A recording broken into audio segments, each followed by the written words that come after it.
नमस्कार, मैं हूं आपके साथ दीपक पटोरिया। करते हैं खबरों की ओर। उत्तराखंड की ग्रीष्मकालीन राजधानी गैरसैंण में बजट सत्र न कराए जाने को लेकर प्रदेश की सियासत गरमाई हुई है। उत्तराखंड विधानसभा के अधिकांश विधायक ग्रीष्मकालीन राजधानी गैरसैंण स्थित भराड़ीसैंण विधानमंडल भवन के बजट सत्र आहूत करने के पक्ष में नहीं दिखे। भराड़ीसैंण की कपकपा देने वाली ठंड ने लगभग 40 विधायकों को वहां जाने के इरादों को ठंडा कर दिया है। विधायकों ने विधानसभा अध्यक्ष ऋतु खनूरी भूषण को पत्र लिखकर अनुरोध किया था कि इस बार का बजट सत्र देहरादून में कराया जाए, जबकि विधानसभा ने ही यह संकल्प पारित किया है कि बजट सत्र भराड़ीसैंण स्थित विधानमंडल भवन में ही होगा। देखिए रिपोर्ट। भराड़ीसैंण में विधानसभा सत्र का आयोजन होते कई वर्ष हो चुके हैं, लेकिन सरकारें वहां कभी व्यवस्थाएं नहीं बना पाई हैं। इन्हीं बदइंतजामी के बहाने अब विधायकों से लेकर अफसर तक वहां जाने से परहेज कर रहे हैं। सभी का एक ही तर्क यही है कि सर्द भराड़ीसैंण में फरवरी में सत्र होगा तो ठंड का प्रकोप और भीषण हो जाएगा, जिससे दिक्कतें आएंगी। वहीं कांग्रेस प्रदेश अध्यक्ष करण बाहरा का कहना है कि गैरसैंण में बजट सत्र आयोजित न कर सरकार ने जन भावनाओं के खिलाफ कदम उठाया है और जिस भी विधायक ने इसके लिए सरकार को पत्र लिखा है, उन्होंने राज्य आंदोलन शहीदों का अपमान किया है। आपको बता दें कि कांग्रेस के कई विधायकों ने भी गैरसैंण में विधानसभा सत्र आहूत न करने को लेकर अपना समर्थन दिया था। इसी को लेकर कांग्रेस प्रदेश अध्यक्ष का कहना है कि पत्र लिखने वाले विधायकों ने जन भावनाओं के खिलाफ काम किया है। पत्र में हस्ताक्षर करने वाले पार्टी विधायकों से इस बारे में पूछा जाएगा। साथ ही कहा कि पिछली बार सरकार ने 4 धाम यात्रा का बहाना बनाया था, लेकिन 4 धाम यात्रा तो हर साल होती है, इसलिए ये बहाना सरकार पिछले वर्ष की तरह इस बार फिर बनाएगी। उन्होंने कहा कि अब सरकार ने फिर बहाना बनाया है कि विधायकों ने इसके लिए सरकार को पत्र लिखा है। हर वर्ष 4 धाम यात्रा शुरू होगी और वो समय वही होता है और सरकार ने पिछली बार बहाना किया। अगर फरवरी और मार्च में भी हम नहीं कर सकते तो हमने उसको राजधानी घोषित क्यों किया? इसमें चाहे वो किसी ने भी दस्तखत किए हैं, मेरी जानकारी होता, कभी कभी ऐसा होता है एक ही विधायक एक पत्र में दस्तखत करा लेता है, उसमें बाद में लिखा जाता है, हो सकता है उस तरीके की बात रही हो। लेकिन जिन भी जनप्रतिनिधियों ने गैरसैंण में सत्र बुलाने का विरोध किया है, निश्चित ही उन्होंने जो शहीद हैं उनकी भावनाओं का, आंदोलनकारियों की भावनाओं का को ठेस पहुंचाने का काम किया है। मैं ये कहना चाहता हूं। बजट सत्र गैरसैंण में नहीं बल्कि देहरादून में ही हो रहा है, जिसकी तैयारी सरकार ने शुरू कर दी है। वहीं सत्ता पक्ष और विपक्ष दोनों दलों के कई विधायक गैरसैंण में सत्र न करने को लेकर समर्थन में भी दिखे, जिसका एक बड़ा कारण ठंड को भी बताया गया है। वहीं बीजेपी के प्रदेश महामंत्री आदित्य कोठारी का कहना है कि पार्टी के सभी विधायक और नेता गांव-गांव में नए और प्रवास किया है। वहीं बीजेपी के प्रदेश महामंत्री आदित्य कोठारी का कहना है कि पार्टी के सभी विधायक और नेता गांव-गांव में गए और प्रवास किया है और उन्होंने 15,000 फीट की ऊंचाई पर भी प्रवास किया है। वहीं गैरसैंण में कोई कार्यक्रम तय किया जाता है तो सभी विधायक वहां जाएंगे, लेकिन ठंड का कोई प्रसंग नहीं है। देखिए, ठंड लगने और न लगने का तो कोई विषय नहीं है, न कोई प्रसंग इस बात का है। अभी हमारे सारे विधायकगण, सभी पार्टी के नेतागण गांव-गांव में गए हैं, रात्रि को प्रवास किया है। वो आपने 15,000 फीट की ऊंचाई पर भी स्थित गांव है और देहरादून में स्थित गांव भी है। सभी गांव में जाने का हमारा कार्यक्रम संपन्न हुआ है। इसलिए गैरसैंण में अगर कोई कार्यक्रम तय होता है सरकार के द्वारा तो सभी विधायक जाएंगे। विधानसभा सत्र गैरसैंण में हो, इसके लिए पूर्व में सरकार संकल्प भी ले चुकी है, लेकिन इस बार ऐसा नहीं हो रहा है, क्योंकि सरकार के पास स्वयं बीजेपी और कांग्रेस और निर्दलीय विधायकों का हस्ताक्षर किया पत्र प्राप्त हुआ है, जिसमें उन्होंने देहरादून में भी सत्र आहूत करने की मांग की है। उत्तराखंड पहाड़ी राज्य है, लेकिन पहाड़ का प्रतिनिधित्व करने वाले जनप्रतिनिधि ही पहाड़ को गैर समझने लगे हैं। देहरादून से सुनील राज की रिपोर्ट। उत्तराखंड में इस वर्ष का बजट सत्र होना है, जिसको लेकर कयास लगाए जा रहे थे कि ये बजट सत्र ग्रीष्मकालीन राजधानी गैरसैंण के भराड़ीसैंण में होगा, लेकिन विधानसभा अध्यक्ष ऋतु खनूरी ने इन कयासों पर पूर्ण विराम लगाते हुए कहा कि अब बजट सत्र देहरादून में ही होना तय हुआ है, लेकिन अभी दिन तय नहीं हुआ है। उन्होंने कहा कि विधानसभा वित्तीय वर्ष 2024-25 के बजट सत्र को लेकर पूरी तरह से तैयार है। जो कमियां होंगी उनको समय से पहले ही ठीक कर लिया जाएगा।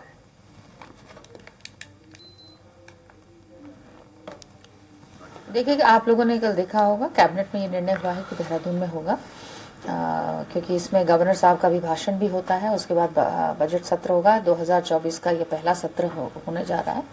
तो हम लोगों के जो विधानसभा का जो सचिवालय है वो पूरी तरह से तैयार रहता है, और जो भी छोटी मोटी चीजें हैं अब उनको हम पूरा करेंगे। उत्तराखंड के पूर्व मुख्यमंत्री और वरिष्ठ कांग्रेस नेता हरीश रावत एक बार फिर से बीजेपी सरकार पर निशाना साधा है। हरीश रावत ने कहा कि जब सौहार्द बना रहेगा तभी शांति संभव हो सकती है, और उसके बाद ही माहौल शांत देखने को मिल सकता है। हरीश रावत ने कहा है कि हल्द्वानी का बनभूलपुरा भी हमारी धरती है। ऐसे में वहां पर सौहार्द रहना बहुत ही जरूरी है। जो कि आवश्यक कदम है उसको उठाया जाना चाहिए। पहले दिन से कह रहा हूं, जब संयम बरतोगे शांति आएगी तो सौहार्द पैदा होगा। अनंतो गत्वा वो भी बनभूलपुरा भी हमारी धरती का हिस्सा है, तो वहाँ सौहार्द कायम होना चाहिए। और वो सौहार्द कायम करने के लिए जो कदम आवश्यक है वो हम उस कदम का समर्थन करेंगे। जो कदम सौहार्द को नष्ट करता है उसका हम विरोध। रुक करते हैं अब अगली खबर की ओर। भराड़ीसैंण ग्रीष्मकालीन राजधानी घोषित हो चुकी है, लेकिन वहां पर सत्र न होने को लेकर अलग अलग प्रतिक्रियाएं सामने आ रही हैं। ज्यादातर विधायकों ने गैरसैंण में सत्र न कराए जाने को लेकर विधानसभा अध्यक्ष को पत्र लिखा है। हवाला दिया गया है कि वहां पर मौसम अभी बहुत ठंडा है। वहीं इसको लेकर कई देशों की यूनिवर्सिटी में मैथमेटिक्स के प्रोफेसर रहे पौड़ी गढ़वाल के गणेश प्रसाद पोखरियाल कहते हैं कि जो लोग वहां रह रहे हैं क्या उन्हें ठंड नहीं लगती। उन्होंने बताया कि गैरसैंण कभी राजधानी नहीं बन सकती है। वहां जो इंफ्रास्ट्रक्चर बनकर तैयार है उसको मेडिकल कॉलेज बना देना चाहिए या फिर उसे हिमालय रिसर्च इंस्टीट्यूट बनाया जाए।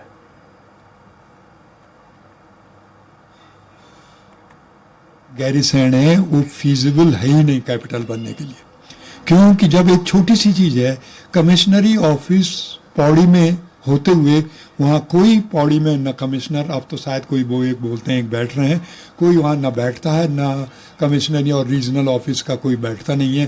वो सब यहाँ से देहरादून से काम करते हैं। तो जब पौड़ी में ये फिजिबल नहीं है तो गैरसैंण में इसका अनुमान लगाना बहुत मुश्किल है कि ये कभी संभव होगा। इस वजह से मेरा ये सुझाव है कि इन लोगों ने जो इंफ्रास्ट्रक्चर बना लिया है बड़ी अच्छी चीज़ है, क्योंकि इंफ्रास्ट्रक्चर ईमानदारी से ये लोग बनाते नहीं है, कोई भी सरकार हो।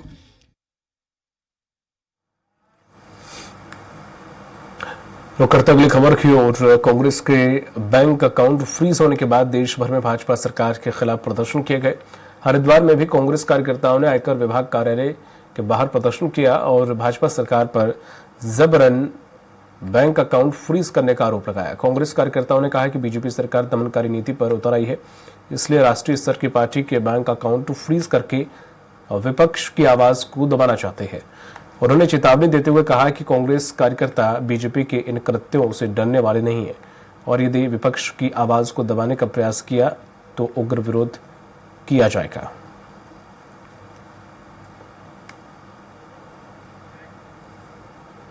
हरिद्वार में कांग्रेस ने आज पूरे संपूर्ण भारत में एआईसीसी और प्रदेश कांग्रेस कमेटी, जिला कांग्रेस कमेटियों के आह्वान पर जितने भी इनकम टैक्स के ऑफिस हैं सबके ऊपर इसी तरह अपना घेराव किया है। और हमने एकदम ये जनता को हम बताना चाह रहे हैं, क्योंकि आज छुट्टी थी, चूंकि इनके यहाँ 5 डे वीक होता है, परंतु उसके माध्यम से भी हमने ये बताना चाहा है कि अभी तो ये बंद है सरकारी तरीके से।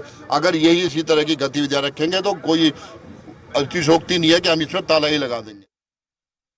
तो वो इनके जो चाल है, जो इनके कृत्य हैं, उससे ये साफ हो जाता है जो कल इन्होंने कांग्रेस के एक राष्ट्रीय पार्टी के अकाउंट फ्रीज करने के का काम किया। आज पूरे देश में आयकर कार्यालयों के बाहर प्रदर्शन हो रहे हैं कांग्रेस के, और हम बताना चाहते हैं कि हम ईडी, सीबीआई और इनकम टैक्स के आपके डर से डरने वाले नहीं है। कांग्रेस महात्मा गांधी और जवाहरलाल नेहरू की पार्टी है, एक विचार है, ये विचार कभी झुकने वाला नहीं है आपकी दमनकारी नीतियों के सामने।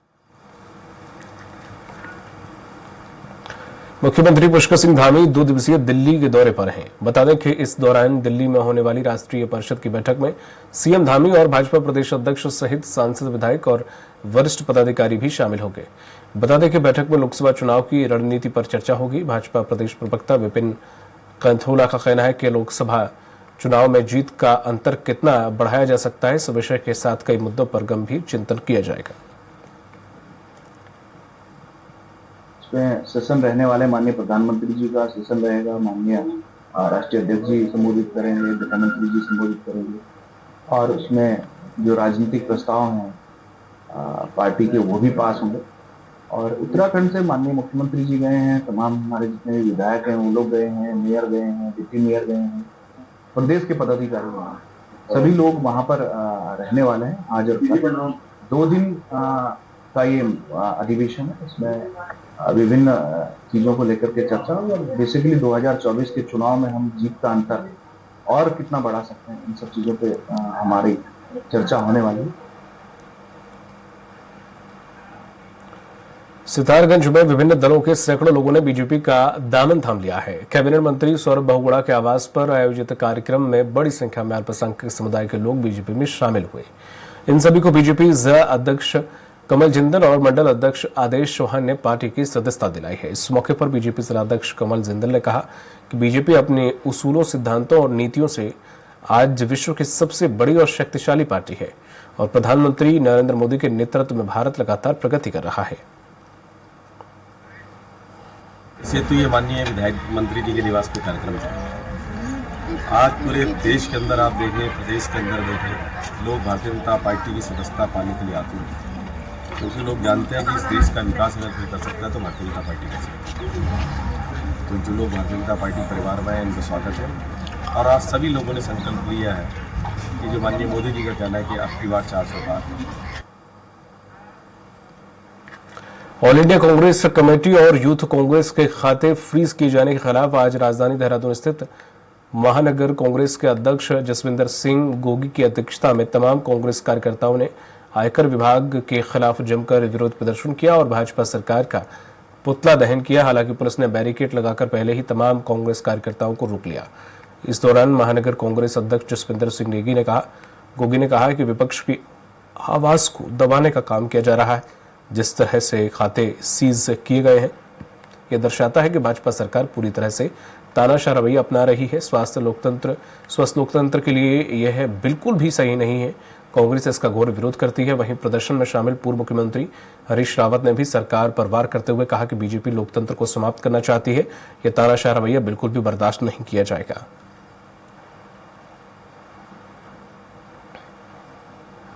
के लिए ये स्वस्थ जो इन्होंने प्रक्रिया अपनाई है बिल्कुल गलत है। जो भारतीय राष्ट्रीय कांग्रेस के और इंडियन यूथ कांग्रेस के जो खाते सीज किए गए हैं लोकतंत्र के लिए सही नहीं है और विपक्ष को खत्म करने का प्रयास किया जा रहा है। एक तरफ भाजपा बोल रही है 400 पार, 500 पार। अगर आपको इतना विश्वास है तो आप इस तरह की हरकतें क्यों कर रहे हैं, हिटलरशाही का रवैया क्यों कर रहे हैं, विपक्ष को खत्म करने का इतना प्रयास क्यों किया जा रहा है? ये कहीं ना कहीं डरे हुए हैं, इस तरह के हथकंडे अपना रहे हैं और जिसका हम लोग आज विरोध कर रहे हैं और हम लोग यहाँ पे इकट्ठे हुए। ये राजनीतिक दलों को काम नहीं करने देना चाहिए। अपने विपक्षियों को हर तरीके से परेशान करना चाहते हैं, दबाना चाहते हैं। देश को इस बात पर विचार करना चाहिए कि जब चुनाव प्रक्रिया लगभग प्रारंभ हो चुकी है, लोकसभा के चुनाव की प्रक्रिया, सारे राजनीतिक दल उसकी तैयारी में लग गए हैं, तो ऐसे समय में एक राजनीतिक दल के खातों को आप सीज कर रहे हैं, सारे खातों को सीज कर रहे हैं, एकाध को नहीं कर रहे हैं, सारे खातों को सीज कर रहे हैं। तो इसका अर्थ है कि आप चाहते हैं कि कांग्रेस जो लेजिटिमेट उसकी एक्टिविटीज़ हैं, जो वैधानिक गतिविधियां हैं, उनको भी न कर पाए। क्या चाहते हैं आप?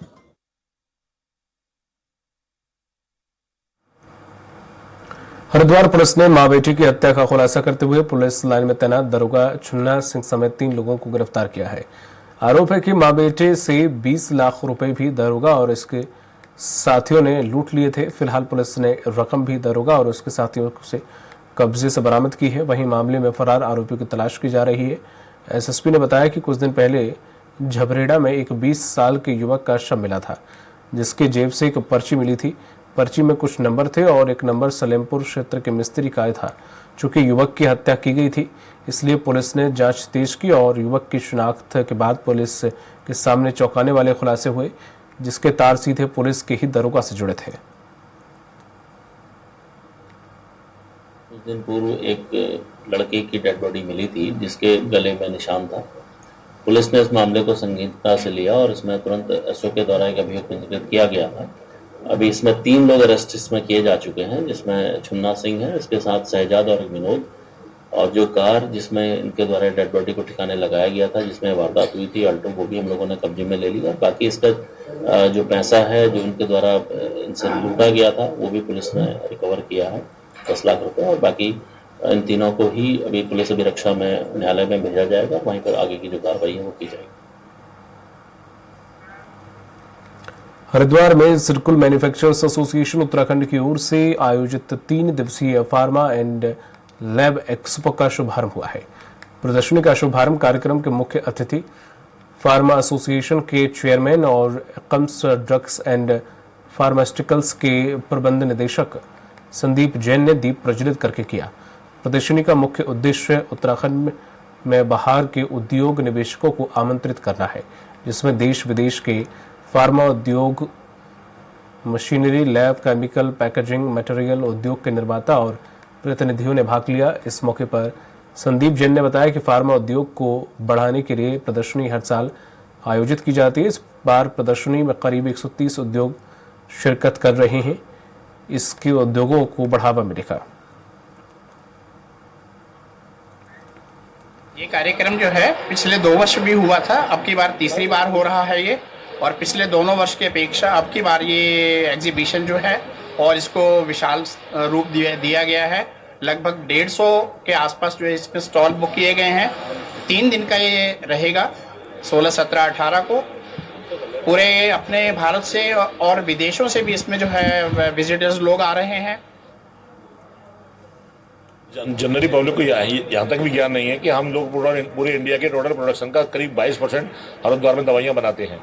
तो बेसिक पर्पज इस एक्सपो का ये है कि हम अपनी हैसियत है फार्मा इंडस्ट्री की पूरे हिंदुस्तान के लेवल पे उसको प्रदर्शित कर रहे हैं कि क्या लेवल की टेक्नोलॉजी हम लोग यूज़ कर रहे हैं, किस लेवल का हमारे पास इंफ्रास्ट्रक्चर है दवाइयाँ बनाने का, और वर्ल्ड क्लास मेडिसिन हरिद्वार में उत्पादित हो रही है और वो बेस्ट टेक्नोलॉजी यूज हो रही है। यही सब नॉलेज देना आम पब्लिक के लिए, गवर्नमेंट के लिए और बाकी इंडस्ट्री के बंधुओं को और इन्वॉल्व करने के लिए सारा आयोजन किया गया। स्टार्ट हुए हैं। एमटेक को बहुत बधाई, आपने इतना भव्य प्रोग्राम किया। SMAU को भी बहुत बधाई जिन्होंने इसको पूरा ऑर्गेनाइज करने में सहायता की। APM और बाकी सभी एसोसिएशन जिन्होंने इसको मिलकर किया। काफ़ी फ़ायदा होगा। 130 से ज़्यादा लोग बाहर से आए हैं, अपने मशीन्स का अपने अलग अन्य प्रकार के उन्होंने अपने एग्जिबिट किए हैं। और उसके अलावा बहुत सारा फुटफॉल यहाँ पे आने वाला है इंडस्ट्रीज़ का, स्टूडेंट्स का, जो कि उनको ज्ञानवर्धन भी करेगा और नई से नई टेक्नोलॉजी पे काम करने का मौका मिलेगा। वन्य जीव और जीवों के अंगों की तस्करी के प्रति संवेदनशीलता बरतते हुए उत्तरकाशी पुलिस एक बड़ी कार्रवाई की है। पुरोला थाना क्षेत्र पुलिस ने देहरादून नौगांव राष्ट्रीय राजमार्ग पर गुलदार की खाल की तस्करी करते हुए एक आरोपी को गिरफ्तार किया है। सीओ प्रशांत कुमार ने बताया कि एसओजी की टीम पिछले कई दिनों से इसकी निगरानी कर रही थी, जिसके बाद टीम को तस्कर को पकड़ने में कामयाबी हाथ लगी है। फिलहाल आरोपी को जेल भेज दिया गया है। जॉइंट ऑपरेशन में इस व्यक्ति को 2 तेंदुए की खालों के साथ पकड़ा है। ये 2 तेंदुए की खाल इलीगल जो है इसको बेचने जा रहा था, जिसकी अंतर्राष्ट्रीय बाजार में भारी कीमतें हैं। इस तरह की कार्रवाई हमारे जनपद में काफ़ी दिनों के बाद देखने में आई है। जोशीमठ का खूबसूरत पर्यटक स्थल ओली एक बार फिर से पर्यटकों से गुलजार हो गया है। ओली में हर दिन सैकड़ों की तादाद में देश और विदेश के हर कोने से पर्यटक पहुंच रहे हैं। ओली में अभी भी आधा फीट के आसपास बर्फ की चादर देखी जा सकती है। वहीं पर्यटक ओली के साथ साथ गुरसो बोग्याल का भी दीदार करने के लिए पहुंच रहे हैं। स्थानीय लोगों का कहना है कि पर्यटक पहुंचने से उन्हें काफी अच्छा लग रहा है और उनकी रोजी रोटी काफी अच्छी चल रही है।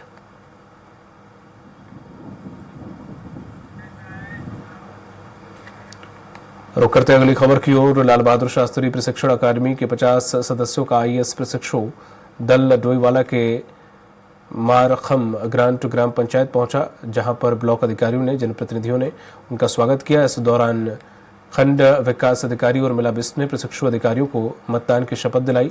इसके बाद प्रशिक्षु दल मनरेगा समेत विभिन्न विकास कार्यों का मुआयना करने गांव की ओर रवाना हो गया। वहीं जम्मू कश्मीर के आईएएस अधिकारी मंजीत सिंह ने बताया कि विकास कार्यों का मुआयना कर उनका धरातलीय निरीक्षण करेंगे, जिससे जब उन्हें दायित्व मिलेगा तो कामों को समझने और करने में आसानी रहेगी। वो यहाँ पर जो पंचायत स्तर द्वारा जो कार्य किए जा रहे हैं उनकी जानकारी ले रहा है, कैसे आवास बनते हैं, कैसे पुश्ते लगते हैं, कैसे रोडें बनती हैं, सब कार्य हमने उनको दिखाने हैं आज, और हम दिखाने के लिए लेके जा रहे हैं उन्हें। और मैं इन जितने भी आईएएस प्रशिक्षु यहाँ पे हैं सभी का हार्दिक स्वागत, हार्दिक धन्यवाद करता हूँ। हमारा जो पर्पज़ है कि जैसे फील्ड में कुछ चीज़ें बनती हैं, जैसे मान लो पीएम आवास योजना है या एग्रो सिक्योरिटी है या इरिगेशन से रिलेटेड वर्क्स हैं, तो आगे जाके क्योंकि हमें इसी फील्ड में काम करना है तो उसको सीखने की भी प्रतिक्रिया है। और बाकी जो जैसे ग्राम लेवल पे किस तरह से काम होते हैं, किस तरह से और बेटर उसको हम कर सकते हैं, उसको सीखने की कोशिश करेंगे आज हम। इस बुलेटिन में फिलहाल इतना ही। नमस्कार।